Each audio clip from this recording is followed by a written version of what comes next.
Hey listeners, it's AZ and welcome to episode 105 of the Fire Rescue Wellness Podcast, where today I sat down with my friend Lee Burton. He is the president and co-owner of Functional Movement Systems, a consulting and education organization focusing on a systematic approach to injury prevention and exercise programming.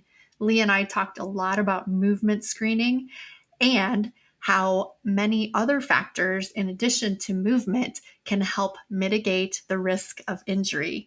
I hope you enjoy this episode. Please give me a rating and a review and share the episode with someone who will benefit from the information. Have a great day. Thank you for joining me on the Fire Rescue Wellness Podcast. I'm your host, AZ.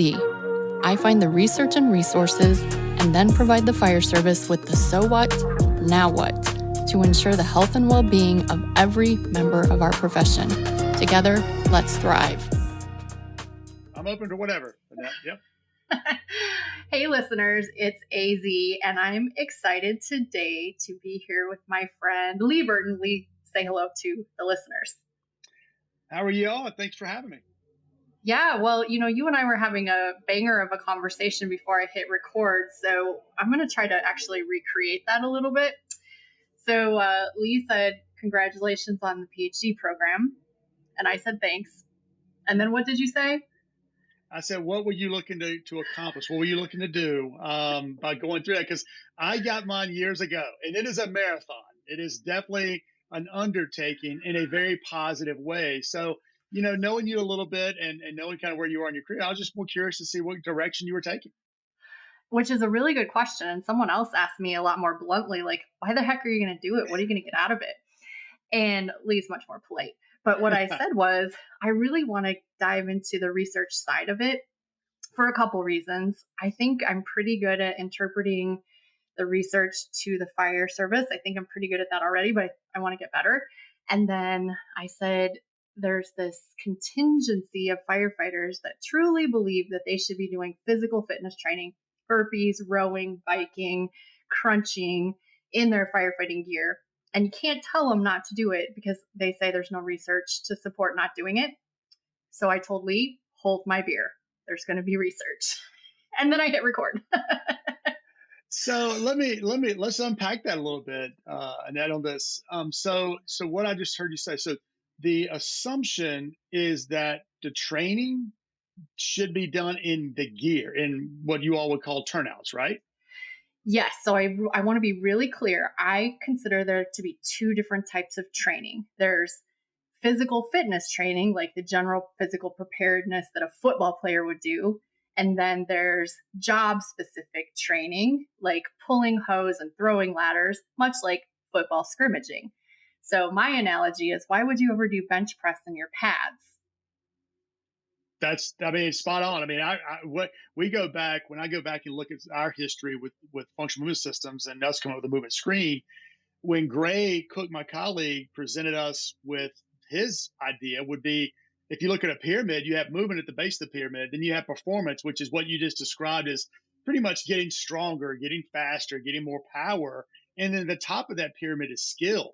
And you need fundamentally, you need to practice and be good at each one of those areas. But that doesn't mean that just because I need to get better, as you said, okay, I don't need to do stuff in cleats if I'm a football player. I don't need to, go put my pads on. And the same thing with, firefighter, any first responder. Do you really need to train, to get stronger in that equipment? Because your body, and this is what you're getting ready to research and prove, I'm sure, and you are too, is biomechanically, everything changes when you start putting on extra gear. And if you don't have the fundamentals that can even support the gear, which means you've got to be stronger, you got to be more powerful, then the gear is only going to make that worse. So yeah, that's going to be an interesting undertaking. Listeners, Lee Burton just said, hold my beer. But the thing I heard that you said that was brilliant is one of the pushbacks I get from people is the gear restricts my shoulder flexion. So therefore, I need to do snatches and shoulder presses in my gear to make my shoulder flexion better. But that would be like saying I have to walk around in the weight room in my cleats because they make my feet really super flat. And yeah, this is so good, Lee. Well, we actually did, and I may even try to dig it up. We did a little research and showed that on the functional movement screen, you lose 2 points when you put your gear on, which makes sense. I mean, you're going to be more constricted when you do that. But that doesn't mean because what the body does, which is so awesome, but also can be problematic, is we were built as humans to rem- to move around our limitations. So if as a firefighter, if I've got to bend down to pick someone up, you guys, and you all are always in unpredictable environments. You're never going to know when you show up what you're going to be faced with and what you got to do. You got to wear the equipment. So that's a doing some of the equipment. I know there's going to be plenty of research and all this kind of money dedicated to trying to make the equipment better, and that's always going to be a battle. At the end of the day, you're wearing equipment. So if I'm restricted in the equipment I've got on, but I still got to bend over, your brain is going to say, access whatever you got to access. You either got to use more shoulder, you got to use more back, you got to use more knees, whatever it is to get around whatever environment or obstacle you're in, but also the equipment you're in. So your brain's gonna, and I think that's what you're gonna getting ready to dive into is if you're saying that a person wants to do, let's just be simple, an overhead press and equipment that doesn't allow you to get better proper mechanics that upright posture, get your shoulder packed and get your scapula in the right position, and then overhead press. If your equipment's going to remove your ability to do that, you're still going to overhead press. You're just going to do it poorly. Ooh, I don't know how many committee members I can have, but maybe you can be on my committee. Be so I could do exciting. that. Yeah, you just let me know. I look good on paper in that, but after that, who knows? I think that, a lot of us look good on paper, but okay, I'm going to digress just a little bit. This is so, so good, but I actually want the audience to know who the heck you are. So I'm just going to ask a very general question. Who is Lee Burton? Oh wow. Most of the people say, "Where did the functional movement screen come up?" But who is Lee Burton? Well, my parents have mostly to do with that. But my background is in strength and conditioning, primarily sports medicine, athletic training. I graduated. I've been in this world of functional movement, and I've kind of gotten put in this whole box of corrective exercise. Back in the late 1990s, a colleague of mine, Gray Cook, and I, and a few other guys, this is where the stories is, looking back on that is pretty crazy, but literally sitting around a table thinking, all right, we got these high school kids, and Gray was being asked about how to help some college athletes at the time who were having problems with their back and their knees, no different than the crap we're dealing with right now. And I'm at the high schools as an athletic trainer, and all these kids are coming to me with back pain, knee pain, and all this stuff. And we're thinking there's got to be a way that we can start looking at these high school athletes a little bit different before they go into the weight room. So these, literally 14, 15, 6-year-old kids are going to go in the weight room and be asked to do what you just said: do a snatch, do a clean, do a bench press, do a squat. And yet they're coming to see me the very next day with their knees hurting, their backs hurting. We're like, these kids can't even squat with their body weight. So we need to come up with a different way to see, do you have the basic fundamentals? As I just said, Gray put up that little pyramid. The top of the pyramid was skill, the middle rung was performance and strength, the bottom was movement. And we said, we got to see if these kids can just move properly first. So that was the genesis of the functional movement screen. We started doing it with these different kids. And the functional movement screen, for a lot of you all who don't know, is just a fundamental way to look at movement. Can you squat? Can you reach? Can you balance? Can you do a push up? And we want to see, can you do those things as a way to determine what you're ready to do in the weight room? And I'll say that here's where things got derailed over the years. Our whole goal with that wasn't to determine what corrective exercises you were supposed to do. It was to determine what exercises you should not do in the weight room. So our whole goal was to say, all right, if you can't squat with your body weight, I don't want the coach putting 200 pounds on your back and telling you to squat. So that was the goal. And then from there, people would say, well, if I can't squat, I need to squat. What do you do to fix it? And we started going down that route. So that was actually second and wasn't even part of our thought process at the time. And from that point, developing that, we got actually one of the first groups started working with the military, and we started gaining a little bit of notoriety. And lo and behold, we started teaching seminars and doing certification, online education, to where, fast forward to today, we do a lot of online education, and we teach seminars all over the world. And we got actually one of the first groups, as I said, the military special forces. But also, I had a person that really, at this point, my background is athletes. I was dealing with athletes. We had a firefighter approach us who was starting a wellness program, and this goes back into 2006, asking us, saying, "Hey, this might be good for the fire service." And we started getting into the fire service and first responders going back, 17, 18 years ago. That's incredible. And I'm taking a note right now because I want to come back to fire to a question specifically, but I got to stay on Lee Burton for a second. Okay, What let's do it. sets your soul on fire? My background, and again, I don't want this to sound, well, I'll just say it, more kumbaya, is, it happened in college. I was a student athletic trainer, and I was working with the track team, and it was like watching paint dry. Watching a track meet is watching. I know there's probably a lot of track athletes out there, so don't be offended, That's but it me. is, That's me. watching a track meet and then going in and watching where you get into where they're doing the jumps and you got the pole vaulting, which takes hours upon hours. It's like all day you're watching this track meet. And as an athlete trainer, very few people get hurt during track meets, but everybody wants you to stretch them and massage them. And this one athlete, he was really good. He was like Olympic level. He's qualified for the Olympic trials, so he was really good.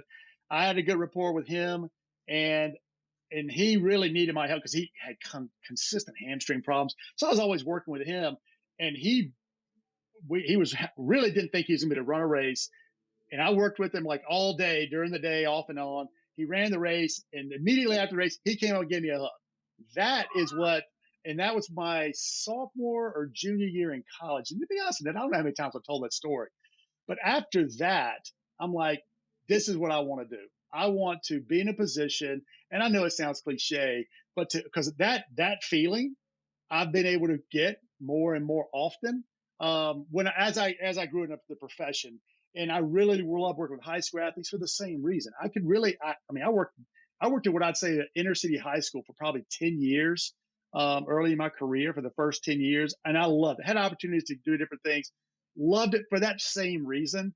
And honestly, once we got to the point that we're at now, I don't get that same interaction, but I feel like by educating individuals, hopefully that they can take some of what we can educate them and get that same feeling. So that's really at the end of the day what helps motivate me.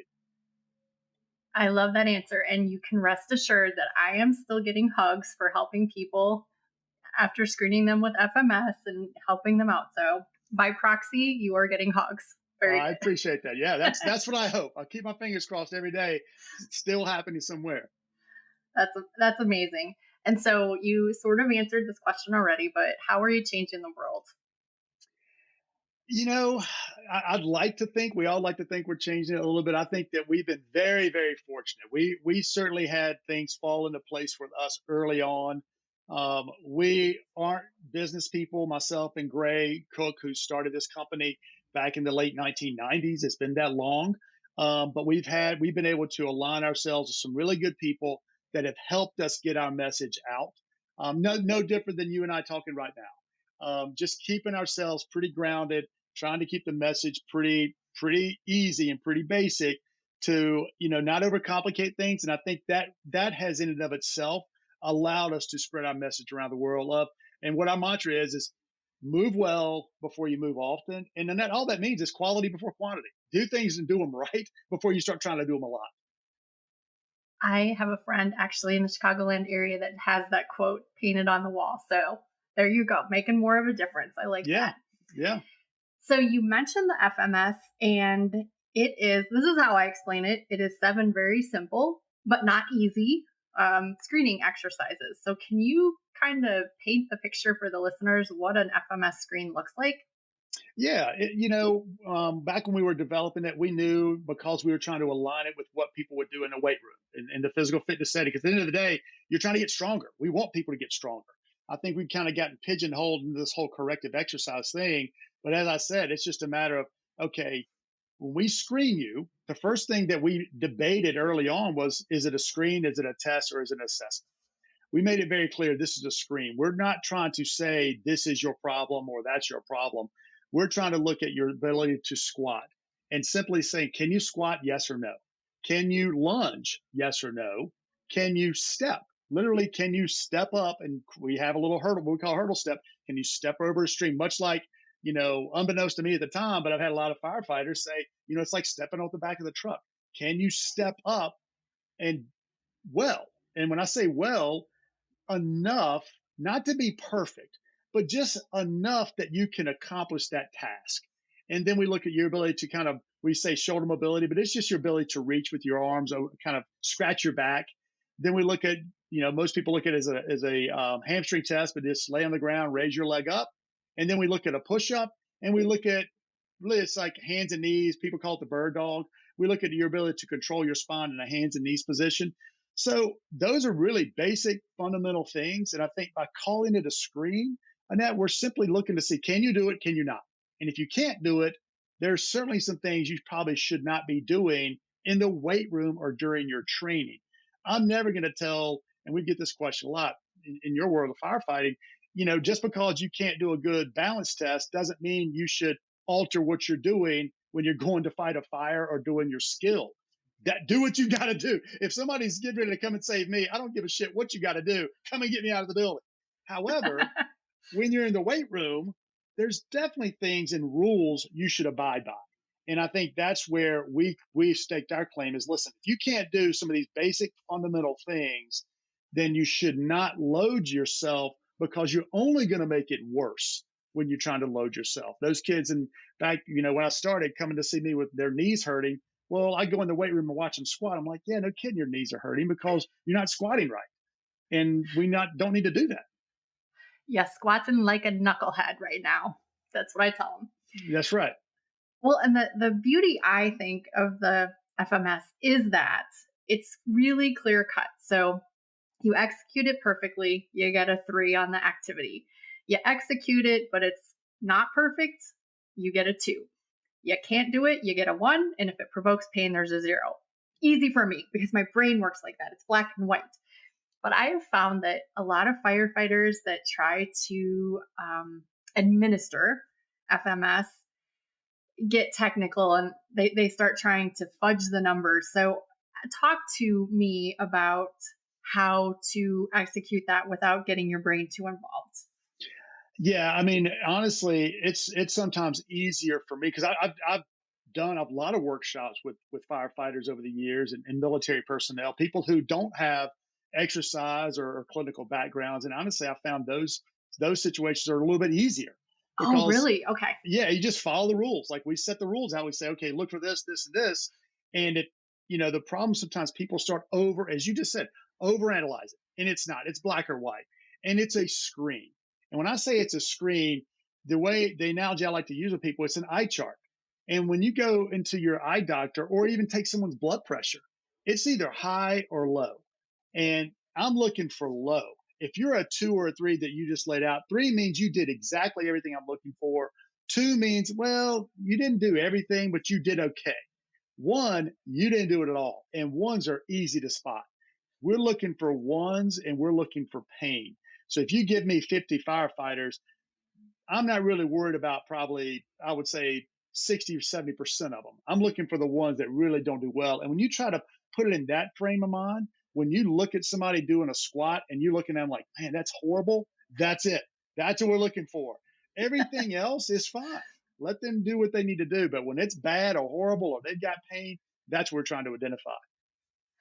That leads me to another question.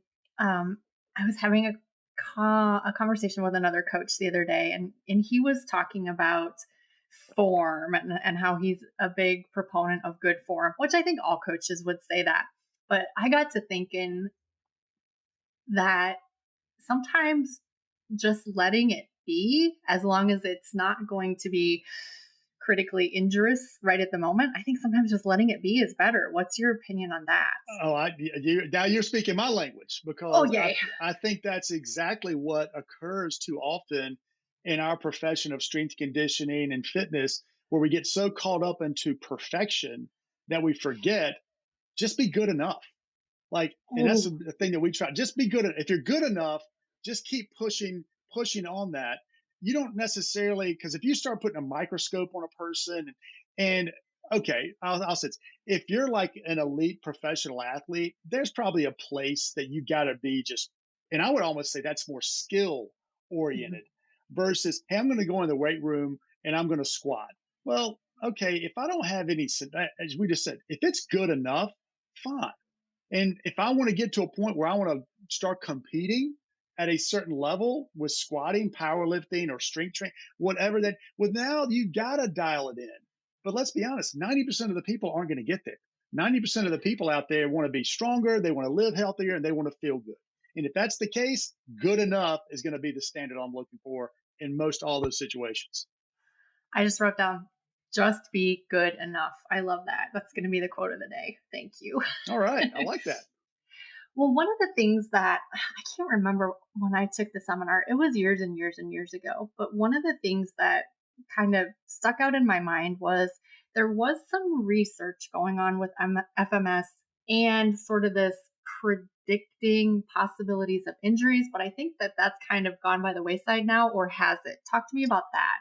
Yeah, we've definitely. I mean, I think one of the things I'm most proud of, but one of the things that I always have to talk about is research. And right now, if you look at all the tests that we have created or we've been involved with creating over the last 20 some years, there's over 700 research articles on the FMS SMA wild balance test. I think last check it was over 275 on the FMS. So there's just tons of research. And there's everything from liability to injuries. And to your point, I think people really got caught up even early on. Part of, and I'll take blame. Myself and Gray take some blame because we were always touting the FMS as being an injury prevention tool, like prevent injuries. Now, let's be honest. If you're in this profession, your number one goal should be preventing injuries. So I don't know why that just got so caught up in just this thing. Well, it doesn't prevent injuries. It doesn't. Well, as strength conditioning, as professionals, that's our number one goal is to try to do something to avoid injuries from occurring. And I think as us saying that, and we were simply, just like I said before, we're simply saying that if you can't squat or you don't have good upper body mobility, and our FMS identifies that, then it's more likely you're going to get hurt in the weight room if you keep doing that. So I think where people took that is like, well, if you score low on the FMS, you're going to get hurt when you go out and play football or basketball, whatever it is. And the first research project that was done on the FMS, looking at injuries in the NFL, because we were already screening a lot of NFL players. And we showed in that initial research that if you scored 14 or below, your injury risk was 2 times greater than people who scored higher. Now, that was great. We were like, wow, that's awesome. But in that original research, it also said that we needed to continue to broaden the data, look a little deeper, because that was just a one paper initial research on that. Soon after that, we started getting a lot of military research and we started seeing some similar findings. But when you get into the weeds on the research, there was definitely some inconsistencies with what they were finding. And the mistake people were making, and that was they were looking at the total score on the FMS. And we realized that by looking at the total score, you weren't getting a full picture. And here's what I mean by that. So, because as you laid out, we score you 0 to 3 on every movement, and we have 7 movements. So if you score 3 on every movement, your total score could be 21. Well, you could be an 18 and have 1 0 on our test. And that 1 0 means you have pain with a certain movement. Now, what we also know and this has been identified through research, if you have pain on any test, any part of our test, your injury risk is elevated. So that means a person who's an 18 on the FMS could actually be at higher risk than somebody who's a 14, because somebody who's a 14 could have 2s on all the tests. So, without, again, not getting too far into the research, but so there were some inconsistencies. And what we also, as more and more research started coming out, just looking at whether it's the total score or FMS, the research started being inconsistent, especially based on populations. Like we've got research that I feel pretty confident about within the military and the fire service and in the NFL. If you score low on the FMS, your injury risk is elevated. I feel there's been a lot of research on that. I feel pretty confident. Other things have been inconsistent, but here's what I would know based off everything now. And this is one reason we changed the FMS and added an ankle mobility test. So in the FMS now we have an ankle mobility test that we added based off some of the research, because the research has been very consistent saying you have a lack of ankle mobility, your injury risk is elevated. And one key thing I'm saying right here is that injury risk. I can't prevent injuries. I can't predict, as you just said, because that's where a big misconception came around. You're trying to predict who's going to get hurt. You can't predict who's going to get hurt. That's like me saying, okay, if you score low as a firefighter on the FMS, I can predict who's going to get hurt. I can't, because you guys are going to go into these unpredictable environments, and who knows what's going to happen when you show up. But can we identify who's at higher risk? We can do that. In the FMS, what we've learned can be part of that process. And when I say, I won't even use FMS, I'll use movement assessments. How well do you move? Can you touch your toes? Can you rotate? Can you balance? FMS scores you, so it's easy.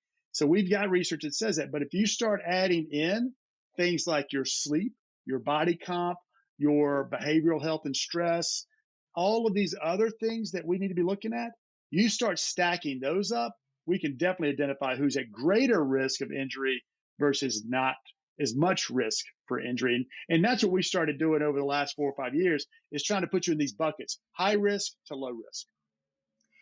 You hit on just briefly the Y balance test and the selective functional movement assessment. Now, tell me about the Y balance test, because I'm not super familiar, and then the SFMA. Yeah, so the Y balance test is, if you go back to Gary Gray, and I know a lot of you listeners don't know who that is, but if you stand on one foot and you basically see how far you can reach forward, side to side, backward, and you're basically just doing what he calls like a star, drawing a star with your foot. I'm just sitting there doing it myself while I'm talking to you, drawing a star out on in this area. And you're hitting, like, I don't know, 10 maybe different points, but you're balancing and you're basically creating an unstable situation by hitting all those points. Well, what one of our colleagues, Dr. Phil Plisky, basically said, let's get it down to 3, which would make it quicker and easier to do. And that's what he did. So basically, it's like a Y, literally a Y. You reach out as far forward as you can, then you reach out backwards, and then you reach out to the other side, just making a Y. And basically what you're doing is you're sliding your foot along the floor. And we've got, of course, little test kits that you do this. And that's your balance. It's what we call a dynamic balance test. And there is a ton of research on that showing that if you score poorly, because there's a little calculation we do to compare it not only to your body height, so we take your limb lengths and we measure it, come up with a total score, but also comparing it to your peers. Based off that score, we can determine your injury risk. So that's what the Y balance test is. And we really, what I say right now, because it does take like 4 to 5, I say 3 to 4 minutes to do it, but it doesn't necessarily tell you how you want to fix it, because it could be an ankle mobility problem. We've got data that says it could be an upper body mobility problem that forces you to balance. If you got a lot of upper body mobility issues, it could negatively alter your balance. So it doesn't necessarily tell you how you want to fix the problem, because you don't want to assume, okay, I don't balance good on my left foot, that means I got to improve my balance on my left foot by doing balance exercises. Well, it could be an ankle mobility problem. It could be a lack of foot intrinsics, foot strength, and it could even be an upper body problem or a hip problem on your other side. So there's a lot of things going on that could cause you to have poor balance, which is why we want to take you through a bunch of tests with the FMS. Now, the SFMA is a much deeper dive. So the A in the SFMA, we call it the Selective Functional Movement Assessment. That is an assessment.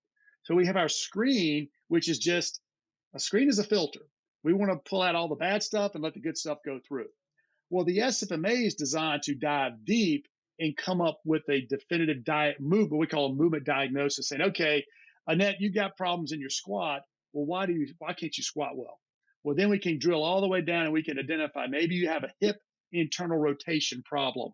And that's what the SFMA will do. It's just a logical decision tree that drives you all the way down to say, here's what your exact problem is, and let's give you some things to fix it. And that test, you must be a clinician to administer that test, correct? Yes, we recommend anybody that wants to sit through and understand how to do it. But when we get into some of the certain protocols and certain things that we do, it takes a certain skill level. Not that we can't train people to do it, just a certain skill, hands on, and especially some of the treatments we get into are more clinically based. Got it. I want to dive into these words, injury prevention, because fire departments really want to talk about injury prevention. And you and I both know we cannot, but you said we can manage risk. So, in addition to screening, what other ways can we manage injury risk for firefighters? All right, I'm gonna go way out based off, and you know this. Everybody listening knows this. The biggest problem, in my opinion, is engagement. We can tell you what to do. I mean, there is no secret on what to do, in my opinion. You need to exercise, you need to eat right, you need to get some sleep, you need to hydrate. You and I both could say this is the recipe.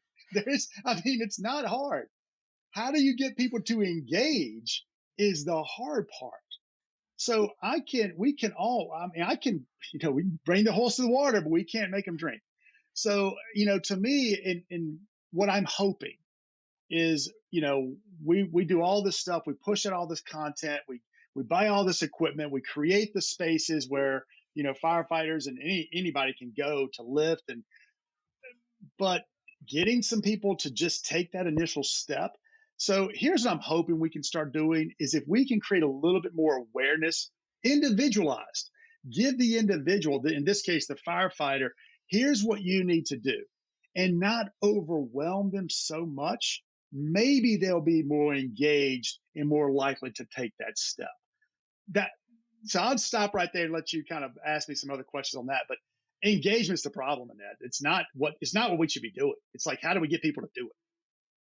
Yeah, when I give my nutrition talks, I always start it with, is nutrition a knowledge problem or an application problem? And it's mostly application.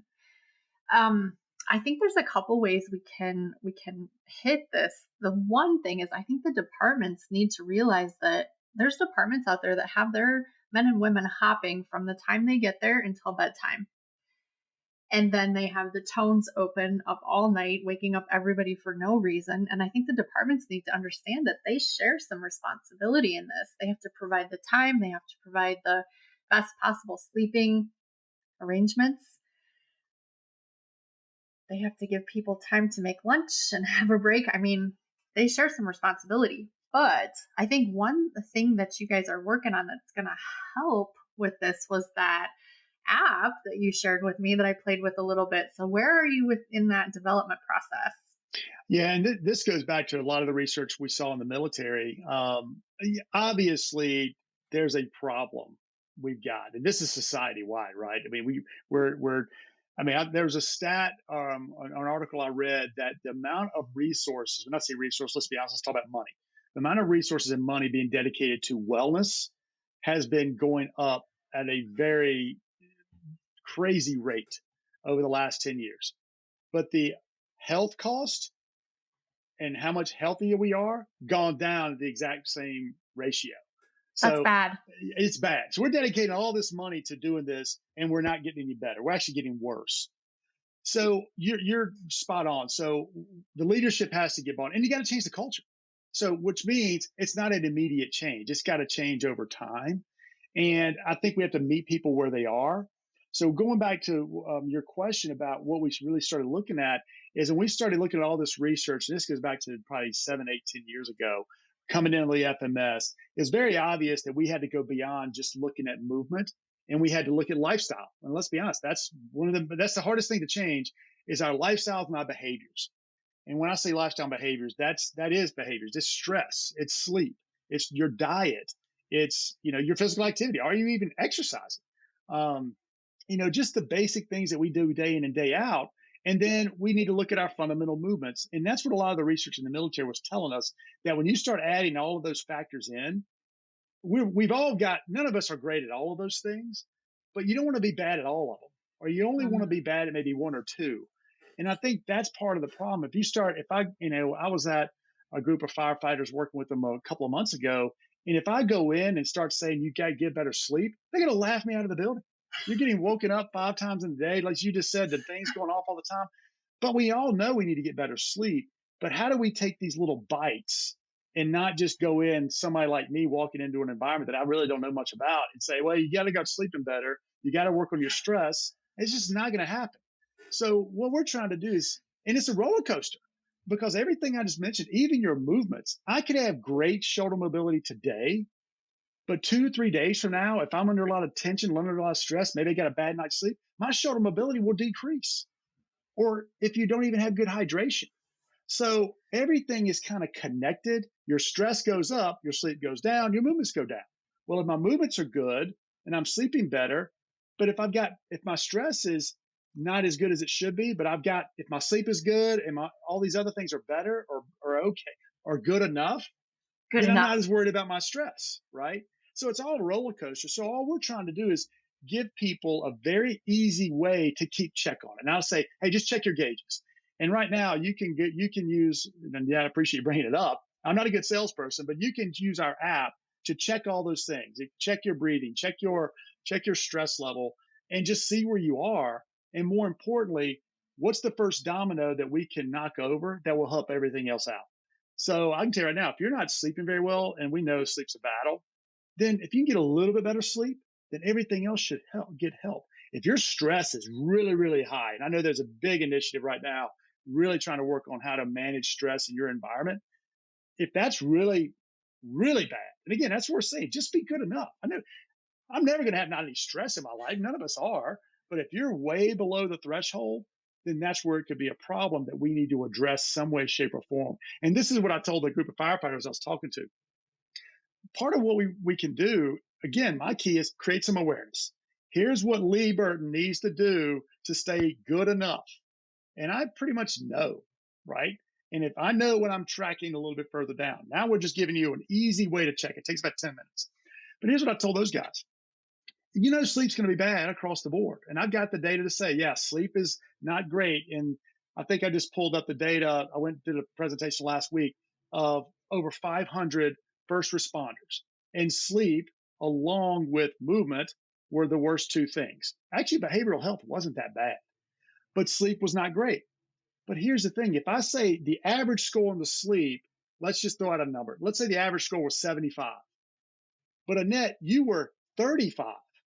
Well, then that should be your red light to say, all right, if all of my peers are here, even though that's not good, but you're way below the rest of your peers, that's no longer an excuse, right? You can give me the excuse across the board that, hey, I'm getting up and doing this and doing that. But no, no, no, no, no.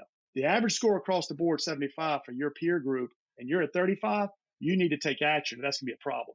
And I think, honestly, maybe I'm being naive in that if we can start getting that information out, and start making it a little bit more personal, hopefully that's when people will start taking some action.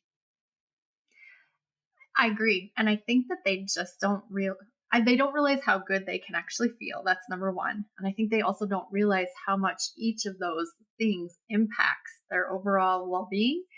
I always like to say we have buckets. We have the sleep, we have the nutrition, we have like the mental health, mindfulness, gratitude, that bucket, and we have the exercise bucket. And there's probably more.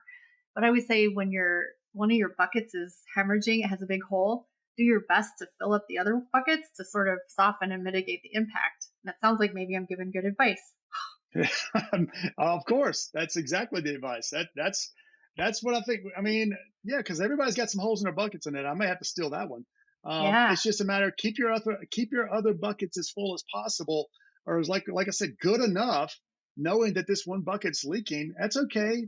We got to want to try to stop it leaking, but let's get these other ones filled up as much as possible to offset that. Well, and here's another one. You can have this one too. I say, much like fire prevention, wellness interventions are upstream of the problem. So we will never know how many lives that the panic hardware saved. We'll never know how many lives the fire escape saved because it's upstream of the actual problem. Same thing with wellness interventions like sleep.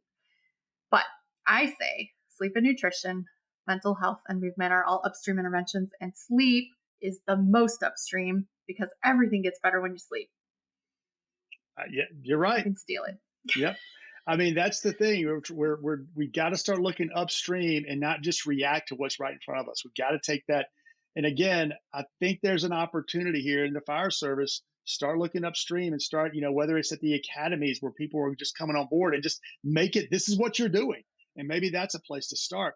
Because here's what, again, speaking in this environment a decent amount, you all can retire at a pretty young age. And Yes, we can. that's what everybody wants to be able to do. Retire and be healthy, and not retire and be broken. And I think that's the messaging is you don't want to be broken when you're retired. You want to be ready to go and live your life. Because I mean, let's be honest, you're going to get another job, you're going to go back and get your PhD. All Heck, those yes, we are. things, yes, all those things can happen.